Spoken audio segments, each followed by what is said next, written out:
ৰেকি এবিধ এনেকুৱা positive power যিটো মই আনৰ ক্ষেত্ৰত ক'বলৈ নাযাওঁ, মই মোৰ নিজৰ ক্ষেত্ৰত ক'বলৈ যাওঁ। মই ৰেকি যেতিয়াৰ পৰা ৰেকি নিশিকাৰ আগতে, ৰেকি যেতিয়া মই কৰা নাছিলোঁ, তাৰ আগতে মোৰ অৱস্থা, মোৰ যিখিনি ফ্ৰেণ্ড চাৰ্কেল সকলোৱে দেখিছিল মোক, মই খোজ কাঢ়িব নোৱাৰিছিলোঁ। মই মোৰ বিচনাখনৰ পৰা মোৰ বাথৰুমটোলৈ যাব নোৱাৰিছিলোঁ, তেনেকুৱা এটা অৱস্থা আছিলে। কিন্তু যেতিয়া মই ৰেকি শিকিলোঁ, অনলি বিকজ অফ ৰেকি আজি মই এনেকৈ ঘূৰি ফুৰিছোঁ। মই বৈষ্ণোদেৱী মাতা মন্দিৰলৈ গৈছোঁ, খোজকাঢ়ি গৈছোঁ। মই আজি বহুত তেনেকুৱা ট্ৰিপবিলাক কৰিছোঁ, যিবিলাক নেকি মন্দিৰ এনেকুৱা ধৰণৰ ট্ৰিপবিলাক কৰিছোঁ, য'ত নেকি মই খোজকাঢ়ি যাওঁ, খোজকাঢ়ি একো মোৰ প্ৰব্লেম নহয়। গতিকে ৰেকি এনেকুৱাই এটা পজিটিভ পাৱাৰ। মই কোনো ধৰণৰ মেডিচিন ইউজ নকৰাকৈ মোৰ জীৱনত মই ৰেকিৰ পৰা বহুতখিনি উপকাৰ লাভ কৰিছোঁ। ৰেকিক আমি আপোনালোকক কেনেকৈ বুজাওঁ যে ৰেকি আপোনালোকে যদি ব্যৱহাৰ কৰে তেতিয়াহ'লে আপোনালোকে গম পাব, আৰু যিসকলে ৰেকি শিকিছে, ৰেকি ব্যৱহাৰ কৰি নিজৰ জীৱনত লাভান্বিত হৈছে, তেওঁলোকে গম পাব যে ৰেকি আচলতে কিমান উপকাৰী।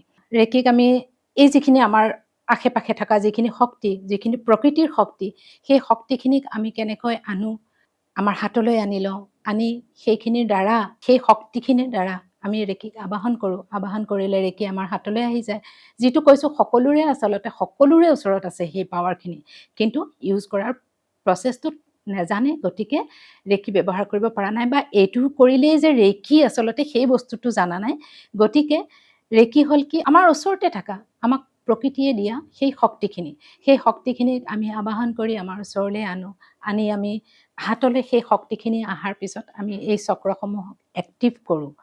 গতিকে চক্ৰ যেতিয়া এক্টিভ হৈ যায়, তেতিয়া আমাৰ এটা এটা চক্ৰই আমাৰ কিছুমান এনেকুৱা ধৰণৰ সমস্যাৰ লগত জড়িত হৈ আছে, সেই সমস্যাসমূহ লাহে লাহে লাহে লাহে নোহোৱা হৈ যায়। যেতিয়া চক্ৰবিলাক এক্টিভ হৈ হৈ আহি থাকিব, গতিকে সমস্যাবিলাকো অট'মেটিকেলি নোহোৱা হৈ হৈ গৈ থাকিব।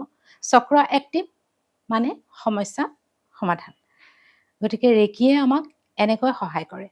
ৰেকি এনেকুৱা এটা পজিটিভ পাৱাৰ।